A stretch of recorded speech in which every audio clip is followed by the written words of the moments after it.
Mengejutkan, Arief Poyono sebut dana hasil ekspor batu bara untuk lawan Jokowi, ditulis oleh Niha Alif. Mengejutkan, Arief Poyono sebut dana hasil ekspor batu bara untuk lawan Jokowi. Tidak ada asap jika tidak ada api, itulah peribahasa yang cocok menggambarkan kemarahan Jokowi akhir-akhir ini. Pasalnya, nilai ekspor batu bara Republik Indonesia terus meningkat saat pasokan untuk kebutuhan dalam negeri belum mencukupi. Tidak pelak, dirinya langsung mengeluarkan larangan ekspor selama sebulan. Tidak hanya pengusaha batu bara yang pontang-panting, tapi juga negara-negara tujuan ekspor utama batu bara, seperti Cina dan Jepang.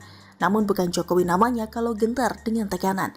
Kini kita saksikan para duta besar satu persatu menekan Kementerian ESDM untuk mencabut larangan ekspor. Tentu para duta besar ini hanya peduli akan nasib industri di negaranya yang terancam tidak beroperasi dengan larangan ekspor. Mereka jelas tutup mata dengan kekurangan energi yang menimpa perusahaan listrik Indonesia seperti PLN. Tentunya Jokowi akan lebih mengutamakan kepentingan rakyatnya ketimbang nasib usaha negara lain. Apalagi belakangan ada isu bahwa hasil ekspor batu bara keluar justru digunakan untuk melawan pemerintahan Jokowi. Hal ini diutarakan oleh mantan politisi Gerindra Arief Poyono.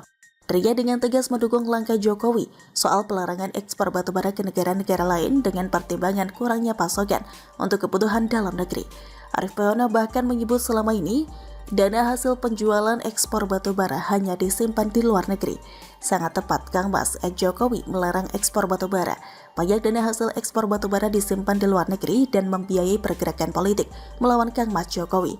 Tulis Arief di akun Twitter @BUMN-Bersatu, Senin 10 Januari 2022. Anak buah Prabowo Subianto itu pun meminta produksi batu bara dalam negeri sebaiknya dibeli langsung oleh pemerintah.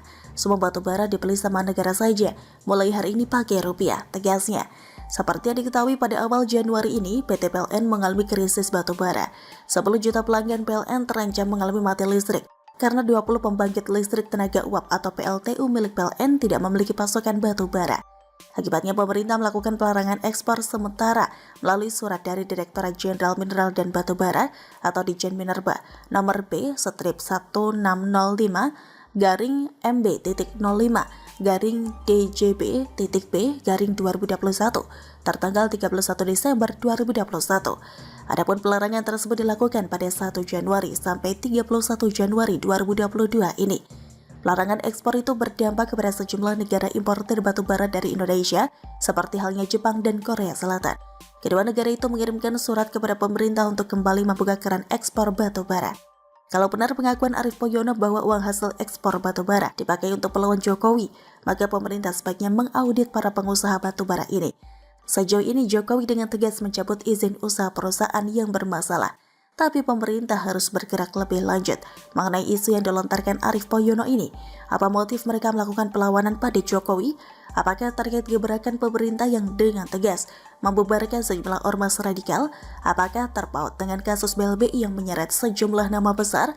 Atau justru terkait dengan persiapan 2024 nanti agar Jokowi efek bisa secara perlahan dihabisi? Dengan begitu, calon yang maju nanti bisa lebih kuat posisinya ketimbang presiden. Dengan keberanian Jokowi saat ini wajar jika para mafia dan musuh negara kerap merasa gerah. Tidak hanya memburu anak cendana, tapi juga menagih beberapa politikus besar, seperti kasus Lapindo yang melibatkan Bakri. Bisa jadi target selanjutnya, memperhatikan aliran dana yang masuk ke CKS dan geng Kala. Makanya mereka sejak dini ancang-ancang menyerang Jokowi. Jangan sampai Jokowi fokus pemberantasan korupsi, makanya situasi dibuat terus tidak kondusif. Termasuk kelangkaan batu bara. Semoga Pak Jokowi diberi kekuatan menghadapi musuh dalam selimut dan juga negara lain yang tidak ingin Indonesia maju. Indonesia sudah mencatatkan namanya sebagai salah satu negara yang sukses melawan pandemi berkat Jokowi. Maka seharusnya saat ini kita bisa fokus pada pertumbuhan ekonomi sebaik-baiknya, memanfaatkan momen KTT G20 dan ajang MotoGP untuk mengejut pariwisata. Kita yakin satu persatu musuh negara akan terjungkal dengan sendirinya. Begitulah kura-kura.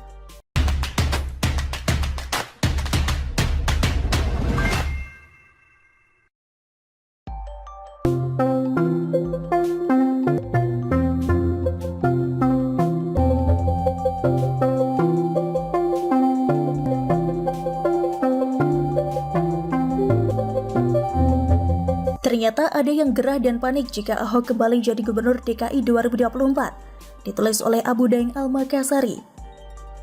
Ahok pernah divonis 2 tahun penjara atas kasus penistaan agama. Tentu saja kasus ini adalah politis, kasus yang sangat dipaksakan.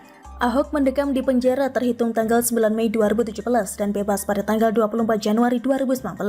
Tentu saja banyak warga Jakarta yang mendambakan Ahok menjabat gubernur lagi, apalagi melihat kinerja Anies yang benar-benar bobrok. Tidak ada janji kampanye Anies yang benar-benar terwujud, maka bisa dipastikan jika Ahok dicalonkan kembali maka kemenangan mudah diraih. Seperti banyak warga yang sudah menyesal hanya karena diancam tidak disolatkan mayatnya atau diancam neraka jika memilih pemimpin non-muslim. Dari pengalaman buruk yang sudah dialami warga Jakarta selama ini, sudah cukup memberinya pelajaran berharga bahwa agama yang dipolitisasi hasilnya adalah kerusakan. Jakarta sebenarnya sudah nyaris rusak parah, maka sekarang dibutuhkan orang-orang yang benar-benar mau memperbaiki Jakarta. Jika menghitung waktu masa pembebasan Ahok dari tanggal 24 Januari 2019 hingga tahun 2024, maka itu sudah cukup waktu selama 5 tahun, yaitu batas waktu yang menjadi syarat bagi mantan napi untuk ikut lagi pilkada, meskipun nantinya harus diumumkan bahwa Ahok adalah mantan napi. Tetapi, bagi warga yang waras, hal itu tidak berpengaruh karena hampir semua warga tahu bahwa kasus yang dialami Ahok adalah kasus yang sangat dipaksakan. Ahok dipenjara bukan karena korupsi, bukan karena memukul anak kecil seperti si Bahar, atau kasus terorisme seperti Munarman, atau kasus seperti yang dialami Rizik, bukan. Ahok justru datang sendiri ke kantor polisi menyerahkan diri, tidak kabur ke Arab Saudi ataupun ke Korea misalnya. Jadi sangat jelas siapa orang yang pengecut dan siapa yang jantel.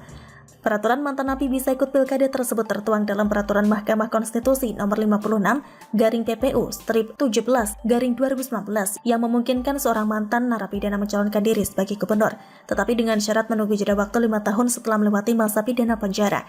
Putusan MK ini telah mengubah pasal 7 ayat 2 huruf G Undang-Undang Nomor 10 Tahun 2016 tentang pilkada yang sebelumnya tidak ada persyaratan jeda waktu, kini harus ada jeda waktu 5 tahun. Jadi, warga Jakarta sudah tidak sabar Ahok kembali memimpin Jakarta dan mengubah Jakarta menjadi kota yang bertaraf internasional dan warganya pun benar-benar bahagia, bukan hanya klaim seperti janji-janji Anies Sandi.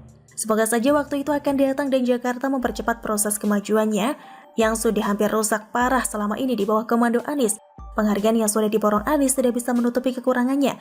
Penghargaan itu tidak bisa menutupi ketidakbecusan Anies.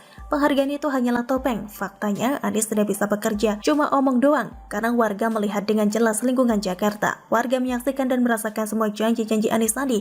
Tidak ada yang terlaksana, semuanya omong kosong, mundur kotanya melarat warganya. Namun rupanya baru saja dilempar wacana bahwa Ahok berpeluang maju jadi calon gubernur di DKI. Ada yang kegerahan. Sudah pasti orang yang kegerahan ini adalah orang yang haus kekuasaan.